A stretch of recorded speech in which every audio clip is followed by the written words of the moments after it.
Bonjour à tous et à toutes, bienvenue dans ce nouvel épisode. Aujourd'hui, on part dans un univers qui nous concerne tous, l'éducation. Parce qu'on a tous connu un peu les galères des devoirs, les fiches de révision à rallonge, le stress avant les examens. Et pour se parler de ce sujet, on reçoit pas un mais deux entrepreneurs, Julie et Edouard. Bonjour. Bonjour Sophie. Merci d'être avec nous, d'être venus au micro de Daphne. Donc vous êtes les deux des 4 cofondateurs de Willgo. Et autour de la table, il y a aussi Pierre-Éric de Daphne qui soutient Willgo depuis quelques mois. Bonjour à tous. On se partage le micro, désolé pour ça. Et alors Willgo, c'est une start-up française qui arrive avec une jolie mission, réinventer l'aide aux devoirs grâce à l'IA, et ça se matérialise sous la forme d'une app 100% gratuite pour réviser toutes les matières de manière efficace, motivante et personnalisée de la 6e à la terminale. J'ai juste... Ouais, c'est parfait. C'est exactement ça. C'est la fin des devoirs tels qu'on les a connus, c'est-à-dire laborieux, source de stress et de frustration pour les enfants et les parents. Et les parents aussi, bien sûr. Mais dans l'équation, ils font partie de ceux qui aimeraient bien que ça change. Et alors, pourquoi vous vous êtes attaqués à l'éducation tous les deux ? Parce que on est convaincus, même tous les 4, que l'éducation est une des clés pour résoudre plusieurs problèmes de l'avenir. Et la première chose, c'est le bonheur individuel de chaque enfant qui va rentrer dans la vie active. Et de manière plus globale, le sujet de nos sociétés, qui vont changer notamment avec l'irruption de l'IA. Et il faut équiper nos enfants, toute la génération alpha, avec des connaissances et des compétences sur lesquelles ils ont besoin d'aide. Et donc, on a décidé de se lancer sur ce sujet. Et pour de vrai, c'est quand on est serial entrepreneur, on étudie quand même, on analyse plein d'autres marchés. Donc pour de vrai, c'est parce que vous avez des enfants en bas âge et vous vouliez pouvoir leur offrir une solution qui répondait aux besoins que vous aviez identifiés, ou c'est une forte conviction de se dire tiens, on va aller vers l'éducation parce que pour toutes les raisons que tu évoques et peut-être plein d'autres. Il y a plusieurs facteurs, c'est vrai que... Vous avez hésité avec d'autres secteurs d'ailleurs ? On a hésité avec d'autres secteurs, oui. On pourra vous donner les coulisses du choix. Mais avant ça, pour répondre à ta question, c'est vrai que le fait d'être parent a joué. Edouard est parent de Abel et de Mia, qui ont respectivement, alors attention, parfois je me trompe, 4 ans et 9 ans. Exactement. Ouais. 4 ans et demi. Et les miens, oui, c'est important à cet âge, les demi. Et les miens ont presque 14, 10 et 8. Donc c'est sûr que de les voir évoluer et de voir quel monde leur sera proposé demain est un facteur important. Après, je pense que dans nos vies d'avant, puisqu'on va y revenir ensemble, on a eu une première aventure entrepreneuriale commune. C'est comme ça qu'on s'est rencontrés il y a plus de 10 ans avec Edouard. Et c'est notamment une des raisons qui nous a fait rechoisir cette aventure, c'est le fait de pouvoir la faire ensemble, parce qu'on adore bosser ensemble, et également avec Louis et Nico.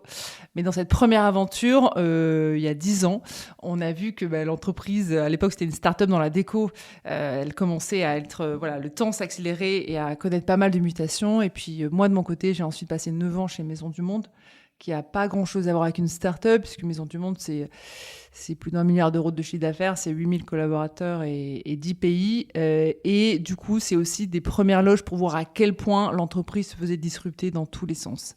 Et demain, on parlait tout à l'heure de questions d'identité et d'utilité individuelle, c'est aussi vraiment l'identité de nos sociétés, la performance économique de nos sociétés, que de pouvoir avoir des entreprises qui sont performantes et résilientes. Et quand on regarde l'éducation et ce à quoi elle prépare aujourd'hui, je pense qu'elle ne prépare pas encore suffisamment à toutes ces crises que l'on a connues, qu'on va continuer à connaître, et on pense que le monde sera de plus en plus changeant, mouvant, et que justement, on doit apprendre à nos enfants ces compétences et cet état d'esprit pour s'adapter en permanence.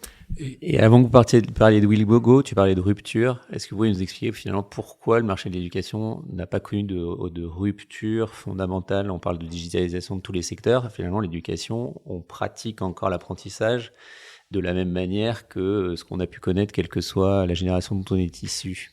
Alors, je vais revenir à la question d'avant pour répondre à cette question-là. On a hésité en fait entre 2 secteurs. Et les 2 secteurs, c'était l'information et l'éducation. En gros, notre analyse, désolé pour être un peu théorique, mais on pense qu'il y a 4 bouleversements majeurs qui arrivent dans nos sociétés. Le premier, c'est l'IA, qui remet en question l'utilité de chacun. Deuxième, c'est le dérèglement climatique, c'est notre modèle de production qui remet en question.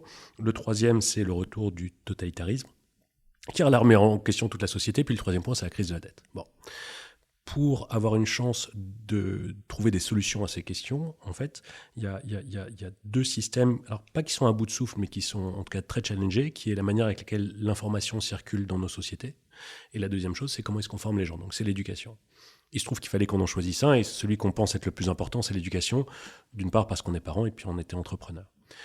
Maintenant, ces deux systèmes-là, et j'insisterai sur l'éducation, en fait, sont des systèmes qui ont évolué au fur et à mesure que nos sociétés évoluaient. Et sur l'éducation, la grande tendance, c'était de faire en sorte que les enfants restent plus longtemps à l'école. Et ça s'est fini par le fait qu'on a une classe d'âge qui va avoir 90% d'accès au bac pour les différentes séries générales, techniques et professionnelles.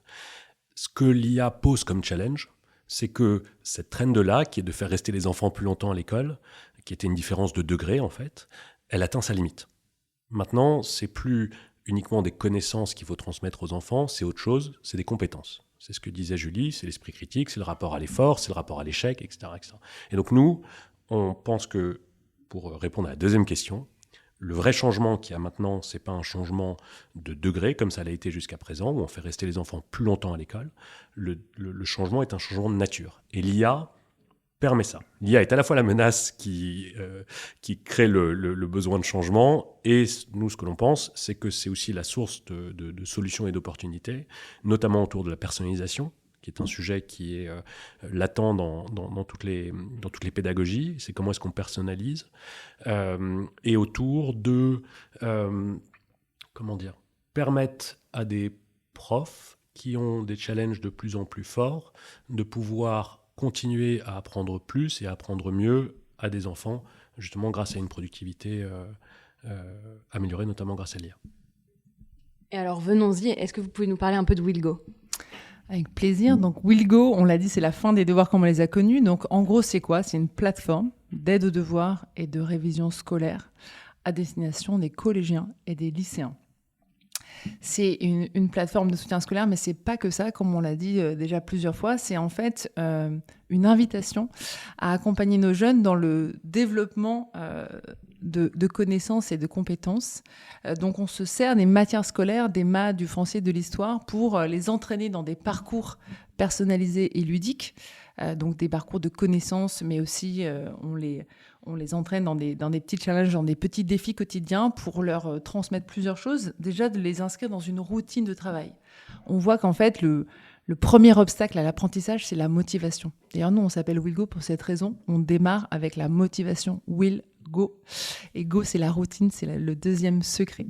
Mais l'idée, c'est d'abord de partir de l'enfant. Souvent, les solutions du marché partent du contenu. Comment est-ce que j'élabore le meilleur contenu au plus bas prix et je mets en place un peu de personnalisation et d'adaptation dans le parcours d'apprentissage.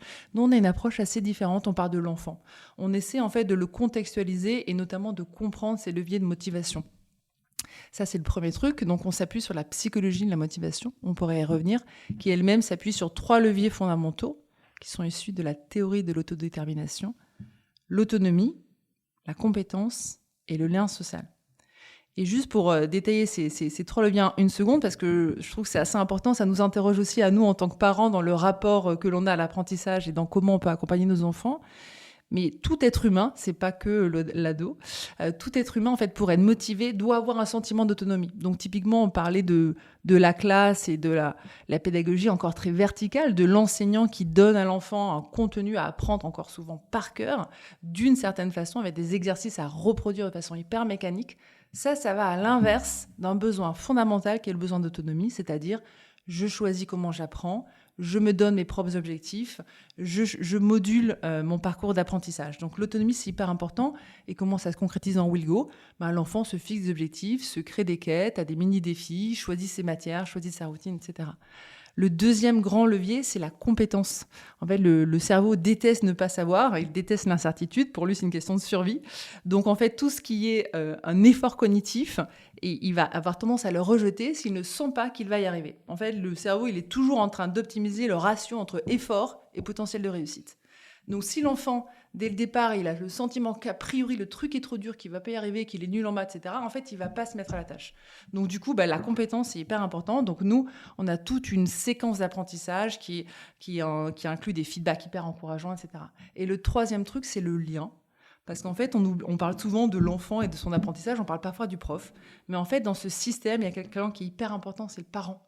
Et c'est quel regard le parent pose sur l'enfant, pose sur l'école, pose sur le rapport de l'enfant à l'école. Et donc, nous, on va aussi, avec Willgo, travailler un espace parent pour aussi mettre le parent dans cette posture de soutenant à l'apprentissage et justement faire en sorte qu'on retrouve un peu d'harmonie à la maison et que le devoir ne soit pas une source de friction, mais justement une conversation qui soutient l'apprentissage. Et tu parles des parents, justement, j'imagine que vous avez dû avoir des réfractaires face à l'arrivée d'une app et de l'IA dans le quotidien des enfants. En fait, la question, elle se pose assez différemment entre des enfants qui sont évidemment au primaire, mais nous, on s'adresse de la 6e à la terminale. La problématique entre 6e, 5e, 4e est très différente de 3e jusqu'à terminale. En gros, la première révision du brevet jusqu'au bac. Comme disait Julie, on inclut les parents dans le dispositif et on les inclut spécialement de 6e jusqu'à 4e, ne serait-ce que parce que l'app ou l'écran ou le dispositif physique, il est souvent dans les mains du parent à cette étape-là. Donc ça, c'est une application qui s'adresse en fait aux familles de manière générale. À partir des révisions du brevet, c'est là où on voit des enfants qui commencent à créer plus d'autonomie, à se gérer eux-mêmes. Et c'est là où on trouve aussi un rôle différent du parent, notamment autour de l'orientation, là où l'enfant a peut-être un peu moins de maturité et a besoin d'aide.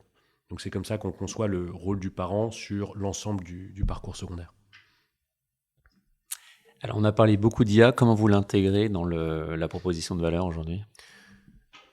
Alors on l'intègre à plusieurs endroits. On l'intègre, avant de parler de personnalisation, on a un sous-jacent qui est hyper important chez Willgo, qui est qu'on a pris chacune des matières et on les a transformées en graphes de connaissances. Pour parler de manière très simple, si on prend les maths, on peut être capable de prendre chacune des notions et d'en faire des petits nœuds, et les nœuds communiquent ensemble.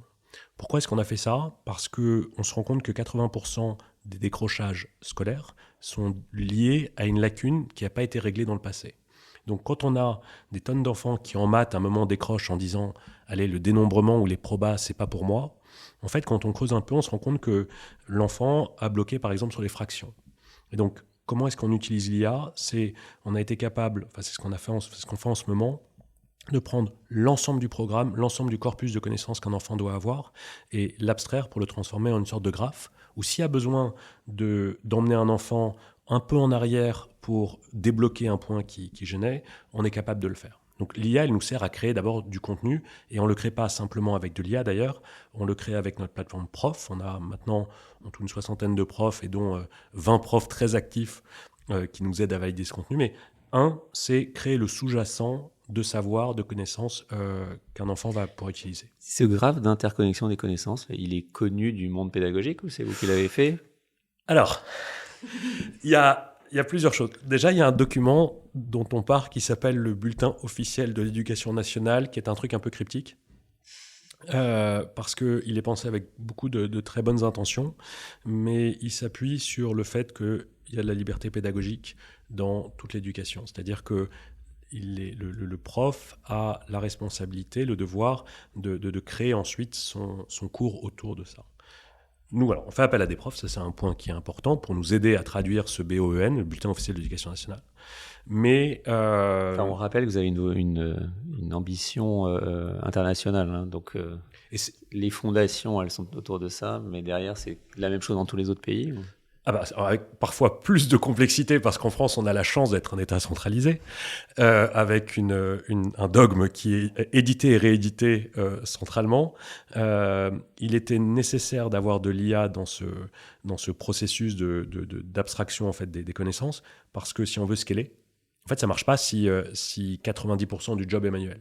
Donc aujourd'hui, on est plutôt 90% ou 80% du job qui est fait de manière automatique, avec de l'IA qui va analyser le corpus à connaître. Et ensuite, on a productisé au maximum avec notre plateforme prof le fait que des professeurs de l'éducation nationale vont être capables de se connecter et contribuer à l'élaboration de ce graphe. Mais c'est vrai que ces graphes de connaissances interconnectées, quand on a commencé à s'intéresser à l'EdTech, puisqu'on ne vient pas de là, tout le monde disait oui, mais ça c'est impossible, c'est un peu le mythe de 30 ans.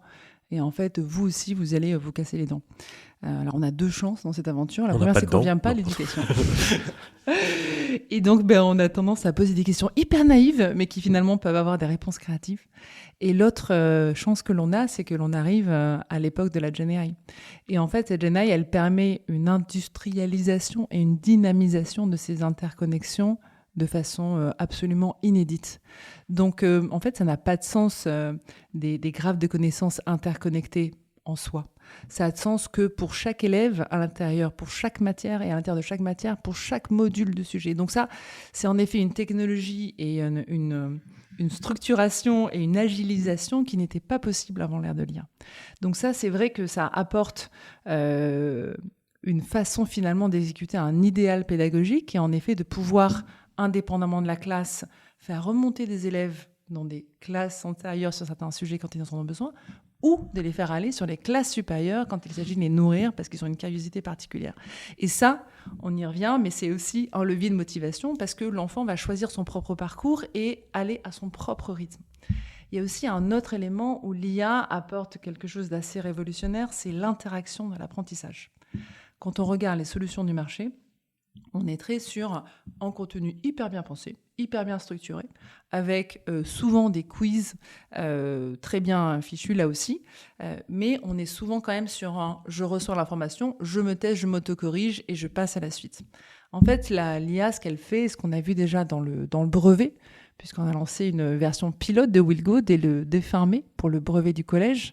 Et là, c'était en fait ces fameux graphes de connaissances sur toutes les matières, mais simplement pour la 3e, avec des quiz et des questions ouvertes et des mini-annales structurées selon les notions du programme. Et en fait, notre IA Willgo donnait un feedback hyper personnalisé à des questions ouvertes ou même à des mini-annales où l'élève écrivait sur papier sa réponse à la question et ensuite prenait en photo sa réponse et l'IA lui donnait un feedback hyper personnalisé avec un barème du brevet et un mode examinateur du brevet en lui disant « voilà ce que tu as très bien fait, voilà ce que tu peux mieux faire et voilà pour le brevet ce que je te conseille de faire ». Ça a été un effet complètement waouh. D'ailleurs, ils se sont passés de mots. À la fin, on a eu 90 000 élèves qui ont téléchargé l'application. Donc, c'est à peu près un élève de 3e sur 7 en un mois de vie de l'application. Et un tiers de ces téléchargements, c'était du bouche à oreille. Pourquoi ? Parce qu'ils se sont dit, c'est magique. En fait, pour la première fois, on ne me donne pas des réponses toutes faites. On m'explique ce que moi, je n'ai pas bien fait et comment je peux m'améliorer. Et si maintenant on se projette à aujourd'hui et surtout à demain, cette interaction de l'apprentissage, et notamment ces questions-réponses, c'est absolument révolutionnaire parce que ça permet d'engager l'apprenant. Souvent, on dit les écrans... Sans qu'il le sache, d'ailleurs. Comment ? Sans qu'il le sache. Tout ça, c'est votre cuisine, mais... Alors, sans qu'il le sache... Oui et non, c'est-à-dire qu'en effet, on a nos fameux algorithmes et modèles d'IA supervisés dans la cuisine, mais au contraire, on va avoir tendance à expliciter le plus possible ce que l'enfant est en train de faire et ce qu'il est en train d'apprendre, là où il bloque, et ce qu'il y améliore, à la fois sur le contenu, mais aussi sur sa pensée. Je m'explique, il y a un truc qui s'appelle la métacognition, c'est penser sur sa propre pensée. Et donc, quand on lui dit, tu vois, là, tu as buté 2 fois et tu t'es arrêté, tu as fermé ta session et tu n'es pas revenu, en fait, ça, c'est un effort cognitif qui est un peu dur pour toi. On va aller sur un truc un peu plus facile, mais tu vas réussir. À l'inverse, regarde, tu t'es raté 3 fois, tu as recommencé une 4e, tu y es arrivé. En fait, tu apprends mieux en faisant ci ou en faisant ça. Quand on amène l'enfant à réfléchir sur ses leviers de réussite, sur ses sources de blocage, sur ses sources de motivation, il devient là aussi beaucoup plus acteur et surtout, il commence à prendre du recul par rapport à la connaissance. Ça lui permet, de réguler ses propres émotions. On l'a dit, le premier obstacle à l'apprentissage, c'est la peur de l'échec. Donc, il commence à un peu mieux se comprendre, à un peu mieux s'analyser et du coup, à créer la persévérance et de la continuité dans l'effort. Et c'est ça le secret. Quand on dit on veut transmettre une compétence, un état d'esprit, c'est pas par magie. C'est en faisant des petites choses avec l'apprenant et en lui disant « tu vois ce que tu as fait, voilà comment ta cerveau a fonctionné et voilà pourquoi ça a marché ou pourquoi ça n'a pas marché et voilà ce que tu peux faire à l'avenir ». Et ça, c'est hyper stimulant pour un enfant. Il y a un modèle qu'on utilise à plusieurs reprises dans l'application, c'est celui des jeux. Il y a un jeu qui s'appelle Civilisation. Et Civilisation, ça a notamment très bien fonctionné parce qu'au moment où on veut faire grandir sa civilisation, de la pierre taillée jusqu'à la bombe atomique, le parcours pour arriver à la bombe atomique, ce qui est l'aboutissement de tout, en fait, il est détaillé pour le joueur et il sait ce qu'il va devoir mobiliser comme effort, comme parcours. Il va pouvoir choisir son parcours. Donc, comme dit Julie, on a un intérêt, nous, à exposer un peu la logique qui est derrière notre cuisine, parce que l'enfant est capable de l'absorber. Et c'est via justement des actions de fermer l'app après un échec, ce genre de choses, que vous allez pouvoir analyser le développement de l'autonomie, de la motivation, plus les soft skills. Ouais. Il y a au moins 4 dimensions qu'on va essayer de développer chez l'élève. Il y a en effet l'autonomie, la persévérance et le sens de l'effort, enfin, ça va ensemble. Il y a aussi la partie jugement et la créativité. Et derrière, il y aura aussi le rapport aux autres, la coopération. On va imaginer des défis collaboratifs pour que justement on développe chez les enfants ces compétences-là. Et en fait, quand tu prends en fait chacune de ces dimensions, tu as en effet des mécanismes assez clairs et surtout aussi des indicateurs qu'on va vouloir suivre. Puisque nous, ce que l'on veut, c'est de l'impact. Donc, on n'est pas là pour faire une jolie application. On veut une application qui aide à quoi ? Qui aide à démocratiser la réussite scolaire. Donc, on veut que ça se voit dans les notes. Et qui aide aussi à développer ces fameuses compétences, état d'esprit chez l'enfant. Donc, on va essayer de suivre justement comment l'enfant se sent et comment il se visualise. Il y a ce fameux sentiment d'efficacité personnelle. Typiquement, est-ce que j'ai confiance en moi ? Est-ce que j'ai confiance en ma capacité à réussir à l'école ? Il y a des questionnaires très éprouvés maintenant que l'on peut formater de façon extrêmement digeste et non intrusive et dans le respect évidemment de la confidentialité et avec l'accord du parent. C'est aussi pour ça qu'on veut mettre le parent dans la boucle, qui emmène l'enfant à mieux se comprendre et qui amène aussi le parent à mieux comprendre l'enfant. Et ça, je fais une petite digression sur ce sujet parce que souvent on dit les devoirs c'est une super source de stress, etc. Et en fait, ce que ça interroge aussi, c'est la relation du parent et de l'enfant vis-à-vis des devoirs. Et un jour, j'ai interviewé une coach scolaire qui m'a dit, moi, des centaines de familles au bord de la crise de nerfs sont venues me voir. Et en fait, j'ai compris qu'il y avait en secret, donc je vous le partage en live. Et ce secret, c'est en ASMR. En mode ASMR, pour que tout le monde écoute bien. Au début de son accompagnement, ce qu'elle fait maintenant, c'est qu'elle fait passer un petit questionnaire sur la façon d'apprendre et sur la perception de l'école. Elle fait passer ce questionnaire à l'enfant, mais surtout, elle le fait passer aux parents. Et elle a une discussion ensuite de restitution de ces résultats. Et là, en fait, il y a des moments magiques où, en fait, les deux se rendent compte qu'en fait, jamais ils pourront s'entendre s'ils n'arrivent pas à identifier ces différences de compréhension, parce que l'un pense que l'école amènera à tout, que le travail, c'est sacré, que la réussite passe par ça, etc. Alors que l'autre dit, mais de toute façon, l'école, ça sert à rien. Et donc, finalement, cette mise à nu des différences vraiment cognitives et même de valeurs, les emmène sur un dialogue qui, du coup, en fait, apaise tout le monde. Donc nous, ce qu'on va essayer de faire, c'est qu'à travers ces petits indicateurs, on va essayer d'aider l'enfant à réfléchir sur lui-même et aussi le parent à réfléchir sur lui-même et sur comment il peut accompagner l'enfant. Dans les aspects data, il y a des choses qui sont assez marrantes. Par exemple, on sait combien de temps un enfant va passer devant un énoncé. On avait pendant le brevet une question, on s'est posé plusieurs fois. Le taux de réussite de la question était 35%. C'était des maths, une question qui est en apparence très simple. Et en fait, on était persuadé, on a refait le calcul 5 fois en se disant merde, pourquoi est-ce que les gens se ratent à chaque fois cette question ? Et en fait, on a commencé à mesurer le temps que les enfants prenaient pour regarder l'énoncé.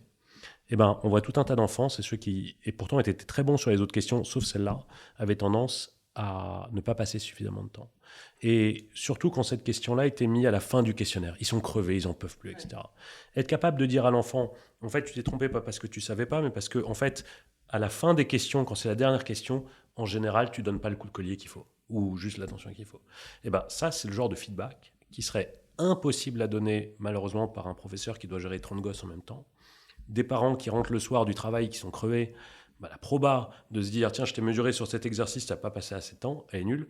On est capable de fournir et aux parents et à l'élève des insights qu'ils n'auraient pas pu avoir autrement. Et d'ailleurs, ces insights que l'on a accumulés depuis le brevet nous emmènent aussi à développer des choses auxquelles on n'avait pas pensé au début. Donc, typiquement, lire un énoncé.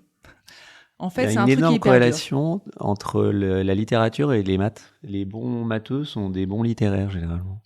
Parce que en fait, c'est de la sémantique qu'il faut bien comprendre.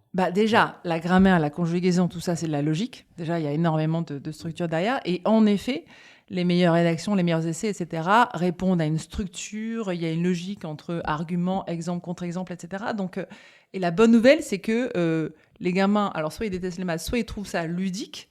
Donc, le français qui n'est pas très populaire de nos jours, comment est-ce qu'on peut le rendre plus ludique ? Comment est-ce qu'on peut faire ressortir, en effet, cet aspect mathématique dans le français ? Donc, faire jouer justement les matières entre elles, ça, c'est aussi une autre compétence, en fait. C'est apprendre à l'élève à créer des ponts là où il n'y en a pas a priori. Et ça aussi, c'est une autre compétence qu'on va essayer de développer. Est-ce que vous avez déjà eu des retours de la data ou même des feedbacks humains par rapport à votre lancement du brevet là, en mai ?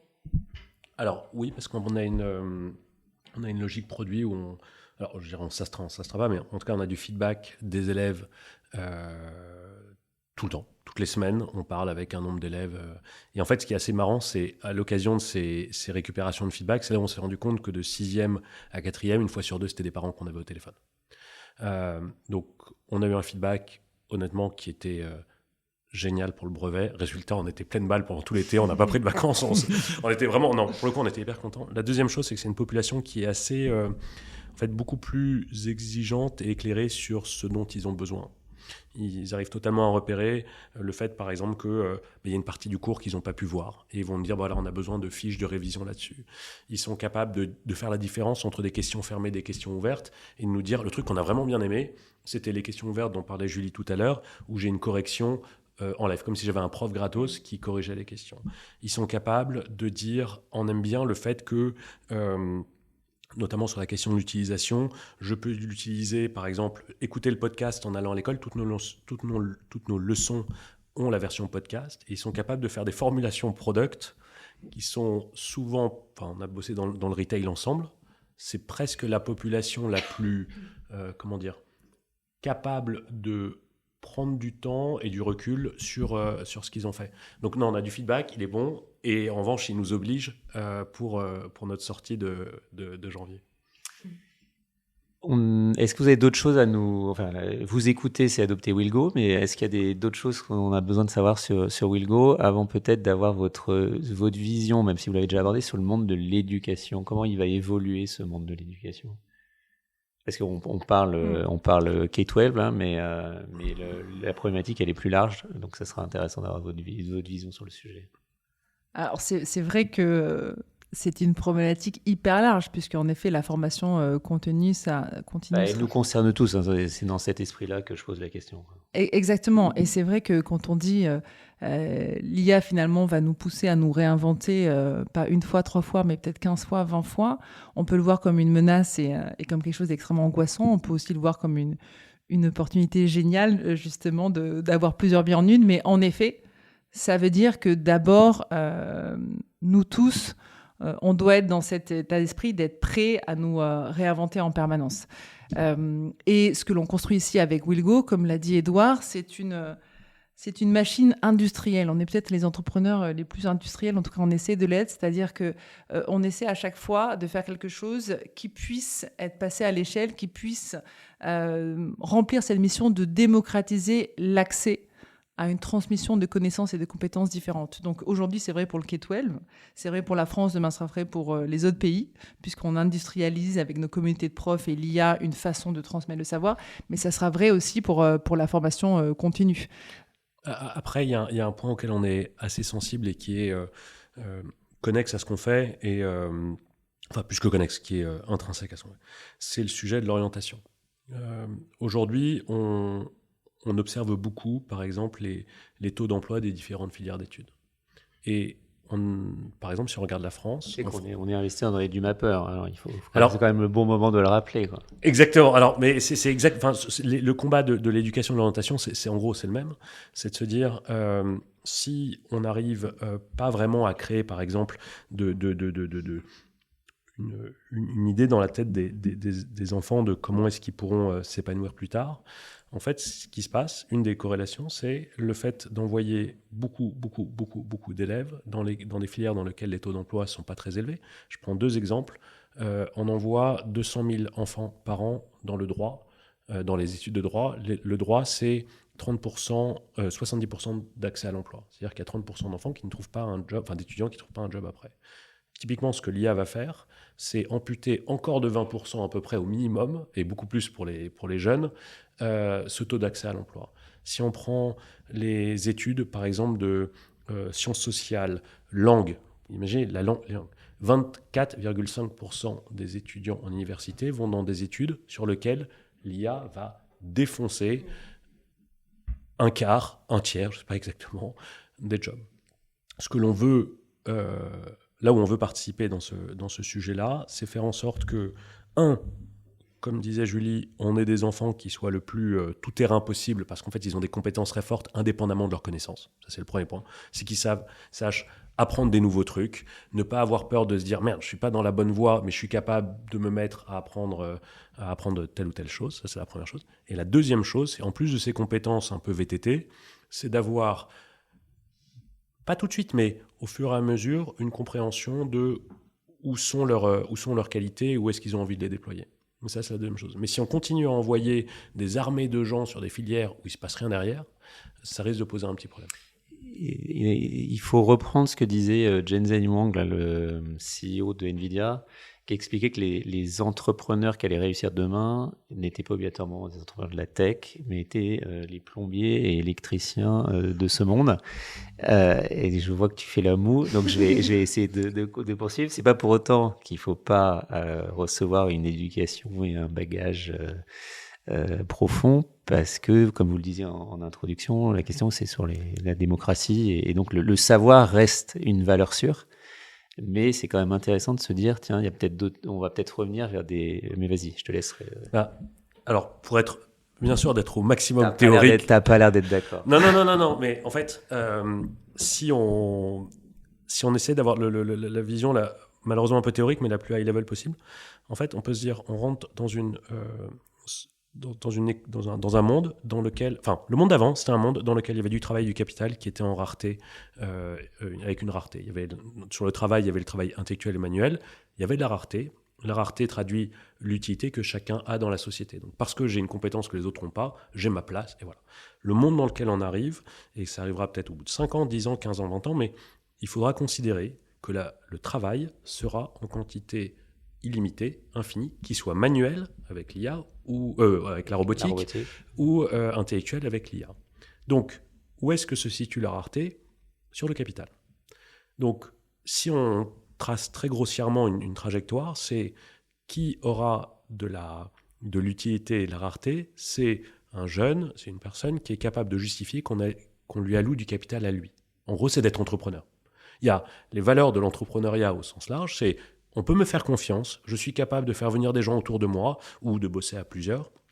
C'est quasiment la seule, la seule configuration dans laquelle on est future-proof. C'est un peu la vision qu'on a, d'où le focus sur les compétences. Après, on a une vision souvent un peu réductrice. On dit finalement l'IA va tout nous prendre. Qu'est-ce qu'il va nous rester ? Qu'est-ce que je peux faire que l'IA ne saura pas faire ? Mais est-ce que c'est la bonne question ? Est-ce que la question, c'est pas plutôt qui est-ce que je suis ?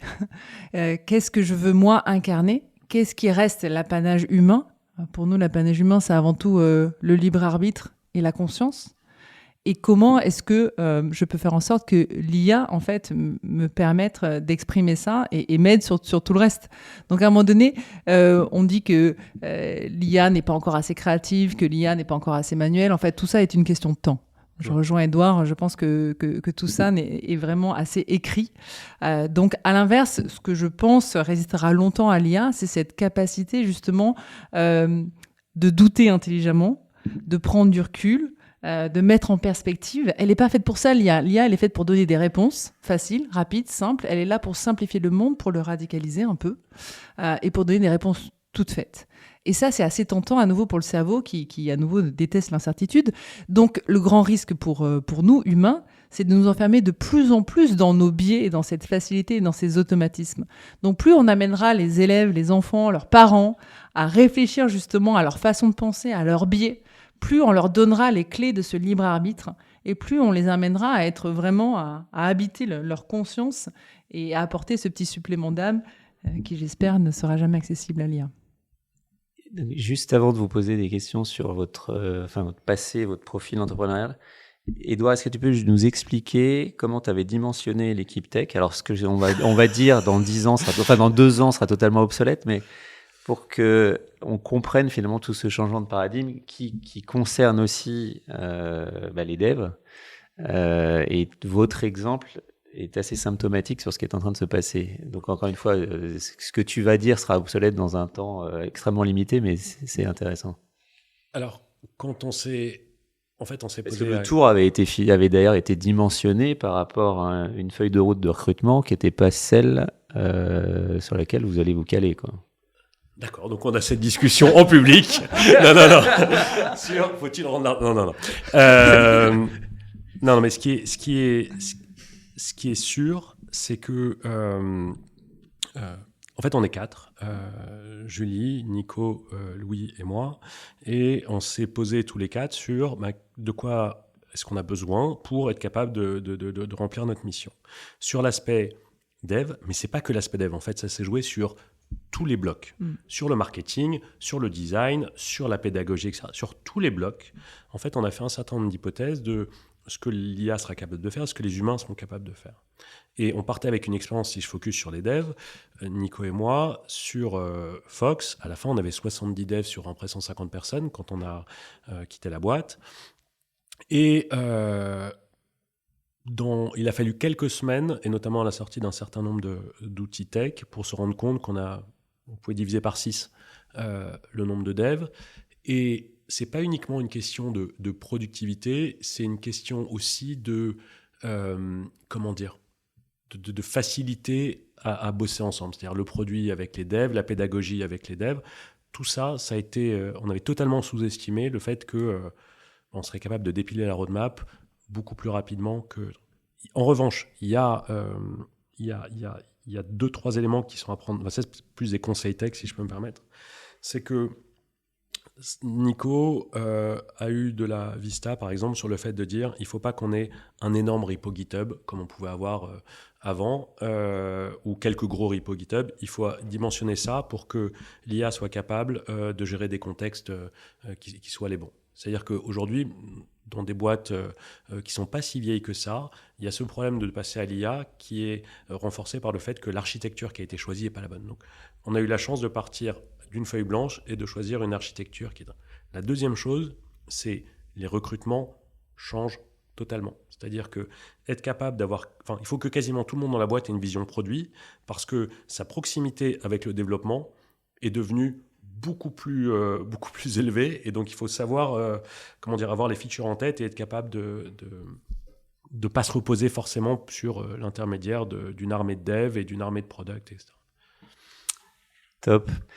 Si on aborde la dernière partie de notre discussion, qui est celle en tant que serial entrepreneur, qui est d'aider des entrepreneurs qui seraient moins expérimentés, parce que comme tout le monde l'aura compris, vous êtes absolument géniaux, vous êtes exceptionnels.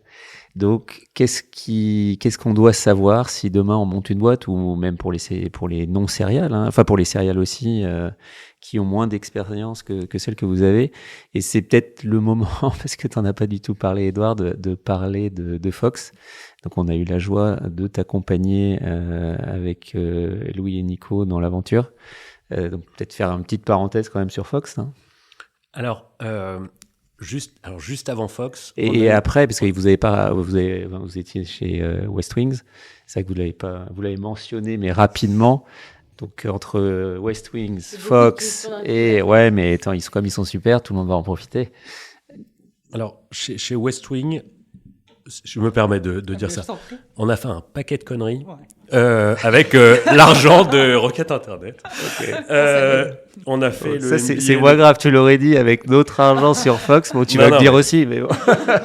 De toute façon, à chaque étape, on en fait un paquet. Il se trouve qu'on en a fait spécialement beaucoup et on n'était pas les seuls parce qu'on était une bande de co-founders assez large où on a eu payé par Rocket Internet un MBA d'entrepreneuriat accéléré. On a fait beaucoup de conneries sur tous les éléments, sur comment est-ce qu'on gère une roadmap, sur comment est-ce qu'on gère des recrutements, sur comment est-ce qu'on gère des actionnaires, comment est-ce qu'on gère... On a fait vraiment... Alors, c'est le cas de tous les primo-entrepreneurs de se faire payer un MBA. Le problème, c'est quel est leur niveau de réceptivité pour éviter de perdre du temps et d'aller un peu plus vite dans leur courbe d'apprentissage, quoi. Et tout l'enjeu, il est là, quoi. C'est est-ce qu'ils ont une capacité d'écoute suffisante pour limiter le nombre de conneries, en tout cas qu'elles ne durent pas trop longtemps. Alors, t'es d'accord ou pas?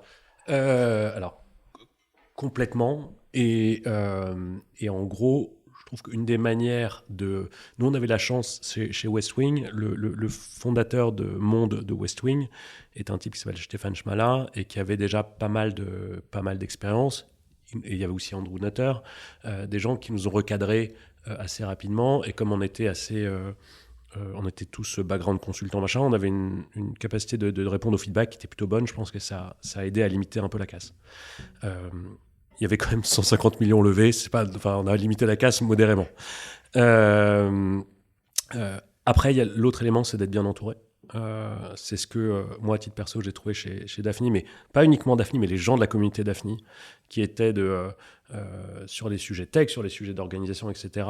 Le fait de rapidement se tourner vers des gens qui savent, ça aide vraiment, et c'est presque pas aussi important que l'équipe, mais je compte pas le nombre de fois où chez Fox, il y a des gens extérieurs à la boîte, des gens qui n'avaient pas un rond dans la boîte, et qui ont permis d'éviter des catastrophes industrielles, voilà. Donc, mais pour revenir à la question, donc, il y a eu cette expérience qu'on a vécue, Julie et moi, chez West Wing, qui nous a appris beaucoup de choses, à la fois de méthode, puis des choses sur nous. Ensuite, Fox, c'était une boîte en 2 mots. C'était essayer de créer le Nielsen du e-commerce avec des méthodes que d'autres n'avaient pas essayé avant, c'est-à-dire de crowdsourcer la data. Et ça nécessitait d'être à la fois une boîte B2C, une boîte data et une boîte B2B en même temps. Alors, je donne mon feedback perso. Ce qui a fait que ça a marché, en plus de Daphni, c'est le fait d'avoir rencontré assez vite les bonnes personnes, notamment Louis et Nico, qui étaient les 2 premiers employés de Fox et qui sont maintenant les cofondateurs avec Julie et moi de Wilco. Donc, c'est bien choisir les personnes à qui on fait le truc. L'autre aspect qui était hyper important chez Fox et que je mets du temps à comprendre, mais à la fin, que ce soit pour moi ou pour les autres personnes, a été, je pense, la recette de... On a réussi à en faire un truc, c'est le fait de ne jouer que sur les forces des gens. Et probablement, c'est vrai aussi dans l'éducation des enfants, c'est de n'attendre des gens que là où ils sont bons et ne pas essayer de se battre comme des dingues pour essayer de corriger des trucs que les gens ne sont pas naturellement capables de faire. Ça vient par l'interaction. Et chez Fox, à la fin, on avait créé une team de gens que j'adore et sur lesquels il était... Vous pouvez demander à n'importe quelle personne dans la boîte, ce type-là, c'est quoi sa force et qu'est-ce que cette personne apporte à la boîte, et c'était immédiatement identifié. Pardon, je ne sais pas si ça répond à la question. Il y a une partie de tips. Julie, t'en as d'autres ou pas? Ouais, j'ajouterais 2 petites choses. Je suis super d'accord avec tout ce que vient de dire Edouard. Et pour rassurer tout le monde, on continue à faire beaucoup de bêtises. Désolée, les amis. Donc, on se prend beaucoup de murs et beaucoup de portes. Mais ça fait partie du jeu. Et peut-être un des trucs qu'on a appris, c'est à moins le prendre personnellement, peut-être que ce qu'on faisait avant, et du coup à se relever plus vite, et du coup à pivoter peut-être plus efficacement. Mais ça, ça vient avec là j'ai les échecs. Mais en petits tips concrets, moi j'ajouterais forcer le dialogue. En fait, l'entrepreneuriat, c'est un monde où tout va très très vite, où chacun peut assez vite se retrouver dans son couloir de nage, et en gros comme on est vraiment dans l'idéal du faire, du delivery, de la release, on peut être vraiment dans ce système où on oublie de se parler, et surtout on oublie de se dire suffisamment tôt quand ça va pas très bien ou quand il y a un truc qui coince. Et donc on se dit qu'en fait avec les projets, avec l'enthousiasme, avec la croissance, en fait tout va se dénouer. Ben non, en fait tout se dénoue pas, ou en tout cas ça peut se dénouer plus vite et plus sereinement si on met les choses sur la table de façon régulière. Donc forcer une hygiène de communication individuelle, de communication d'équipe le plus tôt possible, pour être sûr que tout le monde est aligné, pour être sûr que les frustrations sont adressées dès le départ et pas après 3 semaines ou pas après 3 mois. Je trouve que ça, c'est hyper important. Donc vraiment, forcer le dialogue, y compris en premier lieu d'abord sur les sujets difficiles, je trouve hyper important. Et peut-être l'autre truc qu'on a appris, je crois, c'est que avant, on avait l'impression que être ambitieux, c'était avoir 1000 idées et mettre en place 100 projets par semaine. Et qu'on pensait que cette frénésie, en effet, d'action, c'était ça, finalement, être ambitieux, être audacieux. On était vraiment dans Toi l'artistique. aussi, parce que, Edouard, oui, mais Ouais. t'étais pareil, toi? Mauvaise nouvelle, je suis pas mieux. Parce que Edouard a à peu près 50 idées à la minute, donc il faut un tout petit peu l'investment canaliser case de Pierre-Éric s'effondre. Tombe En par fait, terre. merde, Julie est pareil. Ce n'est pas la raisonnable des deux, mince. Non, mais en revanche, on se connaît très bien. On adore bosser ensemble depuis le début, mais on se connaît de mieux en mieux, donc on sait qu'on a cette capacité, lui et moi, à pouvoir s'emballer un petit peu rapidement sur un petit peu beaucoup de sujets. Et donc, on a juste compris un adage que tout le monde connaît, à savoir la stratégie c'est 20%, mais l'exécution c'est 80%. Et donc, on est beaucoup plus discipliné sur le focus. Donc, Je me permets d'ajouter que Pierre-Éric est un peu pareil. Non, mais en l'occurrence, c'est Nico et Louis dans notre. Si on est très Absolument, transparent. absolument. Nico et Louis sont beaucoup plus les barreurs du bateau parce que il y en a un, c'est sur le fait que ça délivre. Genre Nico nous rappelle alors, si on dit notre tambouille interne, Nico est celui qui nous aide vraiment notamment parce qu'à la fin, c'est lui qui doit délivrer l'app en question à garder le système. Louis, c'est une des personnes les plus méthodiques et systématiques et algorithmiques que qu'on a pu rencontrer. Et pareil, il nous rappelle l'ordre. Et comme disait Julie, à la fin, c'est le fait qu'on connaisse cette règle tous les 4 et qu'elle soit explicitement rappelée que le fonctionnement est bon. Sophie, c'est ce qu'on appelle saltimbanque et géomètre, non? Complètement. Ça ressemble un peu à C'est la ça. théorie. Ouais, nous, en fait, on divise le monde en saltimbanque et géomètre. Ça revient à peu près à ce que tu as dit, parce que entre les algorithmiques et les je sais pas quoi. Je vous laisserai deviner dans quelle catégorie se trouve Pelle, évidemment. Hey, Sophie, n'en parlons pas. Bon, on va pas vous prendre plus de temps. Merci beaucoup pour tous les précieux conseils. Merci aussi pour ce que vous êtes en train de construire avec Willgo. On vous souhaite plein de belles choses. Vous avez des choses qu'on a oublié de dire ou pas? Alors, Le mot on de a la peut-être fin. une petite requête, Edouard, parce que déjà, avant la requête, on a des remerciements, parce que déjà, on est ravis d'être ici aujourd'hui, puis on est vraiment très heureux d'être accompagné par Daphné. Pierre-Éric pense qu'on va lui demander un bridge ou un truc comme ça. On a une petite requête. Non, ça c'est pour le On mois a plus prochain. d'argent. On a un board bientôt, on a un petit agenda. Non, vraiment, voilà, c'est très chouette d'être dans cette communauté que Louis, Nico et Edouard connaissaient, mais que moi je découvre. Et je pense que la confiance qui réside vraiment nous donne des ailes et nous pousse en avant. Et c'est vrai qu'on est en train de développer un truc qui est un peu différent de ce qu'on vous a soumis en levée de fonds il y a quelques mois.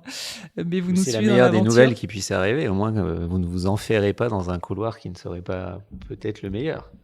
En tout cas, on apprécie beaucoup le dialogue et l'écoute et le challenge constructif. Donc, merci beaucoup. Et une petite demande, du coup, en effet, à tous nos auditeurs. C'est mon deuxième moment ASMR de la journée.